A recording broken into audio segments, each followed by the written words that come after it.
Halo Sobat Kripik, welcome back, selamat datang di podcast Kripik Film.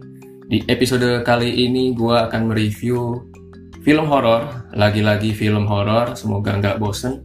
Tapi setidaknya bukan film horor lokal yang busuk, yang burik, yang goblok. Akhirnya gue bisa nonton lagi film horor yang menyenangkan. Judulnya adalah The Boogeyman, disutradarai oleh Rob Savage, yang sebelumnya bikin 2 film horor found footage yang keren juga, yang gue suka juga. Judulnya adalah Host dan Dashcam. Tapi kali ini di The Boogeyman, Rob Savage bikin sesuatu yang beda nih, tidak found footage lagi tapi horor konvensional. Tapi apakah sama-sama menyenangkan seperti 2 film found footage sebelumnya?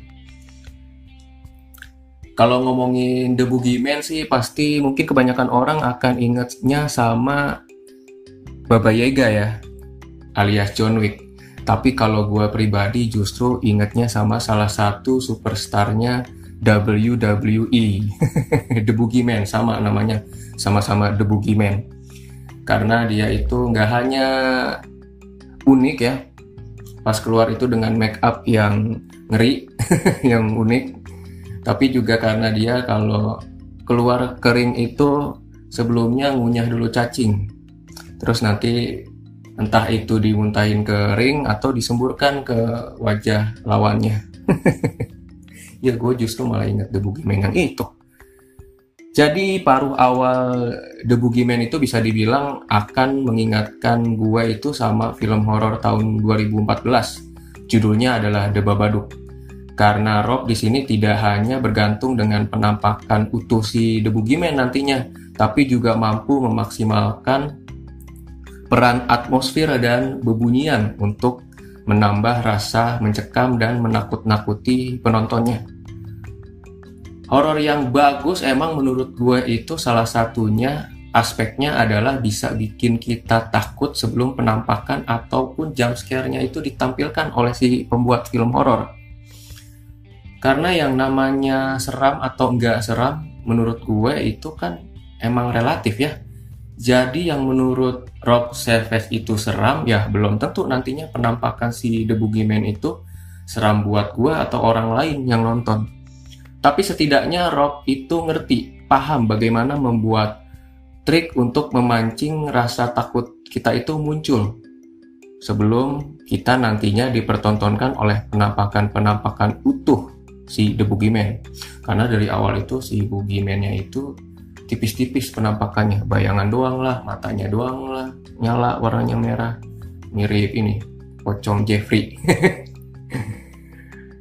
Atau dengan ya, jadi sebelum si penampakannya itu muncul, jump scare-nya itu muncul, kita udah lebih dulu ditakut-takutin. Rob juga paham lah, orang lain belum tentu takut dengan desain monster di filmnya. Namun Rob mengerti tuh bagaimana cara merangsang otak kita untuk menciptakan imajinasi Boogeyman versi kita sendiri. Jadi yang maybe nantinya jauh lebih si The Boogeyman versi kita sendiri itu yang mungkin nantinya jauh lebih menakutkan dari versi aslinya gitu. Kita tuh udah memproses, otak kita tuh udah memproses bayangan yang seram-seram duluan ketika nonton The Boogeyman ini. Makanya ketika penampakan dan jump scare-nya itu dimunculkan, efeknya itu efektif. Gak hanya dalam urusan ngagetin tapi juga nakutin. Karena lewat penampakan-penampakan tipis-tipis ditambah bebunyian yang misterius, kadang cuma suara orang bisik-bisik lah, orang terkesan di dalam lemari itu kayak lagi berantem lah, tapi pas dilihat nggak ada gitu kan. Ya, bebunyian-bebunyian yang direkayasa sedemikian rupa untuk misterius dan menambah cekam gitu, yang disodorkan nantinya oleh Rob. Boogeyman hasilnya jadi sudah lebih dulu menumpuk rasa takut dan cekam yang dosisnya menurut gua pas. Selain itu juga ini based on short story-nya Stephen King, tapi Rob Savage mampu mengeksplorasi dengan seimbang, memberi porsi yang seimbang antara fantasi khas Stephen King ala-ala It gitu. Terus nantinya bisa seimbang dilebur dengan pendekatan supranatural ala film-filmnya Rob Savage lah. Terus kelebihan dari The Boogeyman juga porsi drama. Penceritaan dramanya itu menurut gua cukup matang, memanfaatkan tema keluarga yang berduka. Lagi-lagi memang tema keluarga berduka ini cukup ampuh nantinya. Gak hanya bikin kita simpati, tapi juga bikin kita nantinya jadi ragu antara ini apakah efek berduka gitu atau emang nyata ada sosok yang sedang mengganggu.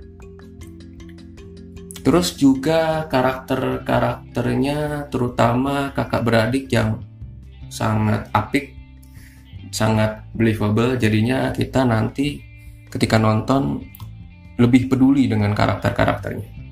Walaupun menurut gua secara pribadi ini lebih ke horor yang menyenangkan ya, jadi tidak terlalu seram seperti It gitu. Tapi bukan berarti tidak layak tonton. Ini The Boogeyman secara keseluruhan masih layak tonton dan seperti gue bilang tadi, fun, menyenangkan lah pokoknya. Overall dari gue dapat 3,5 bungkus keripik dari 5 bungkus. Overall itu The Boogeyman pokoknya Rob Savage ini tidak hanya mampu memodifikasi trik jump scare lawas supaya tetap efektif nantinya bikin mental kita tetap jadi lemas, tapi juga sanggup memancing dak-dikduk lewat kolaborasi, penampakan-penampakan yang halus, dan juga suara-suara yang nantinya terdengar misterius. Yang penasaran langsung masih tayang di bioskop. Thank you yang udah mendengarkan podcast Kripik Film. Sampai ketemu di episode selanjutnya, review-review berikutnya. Jangan lupa di follow di Spotify dan juga subscribe juga YouTube-nya. Gua Rangga, thank you.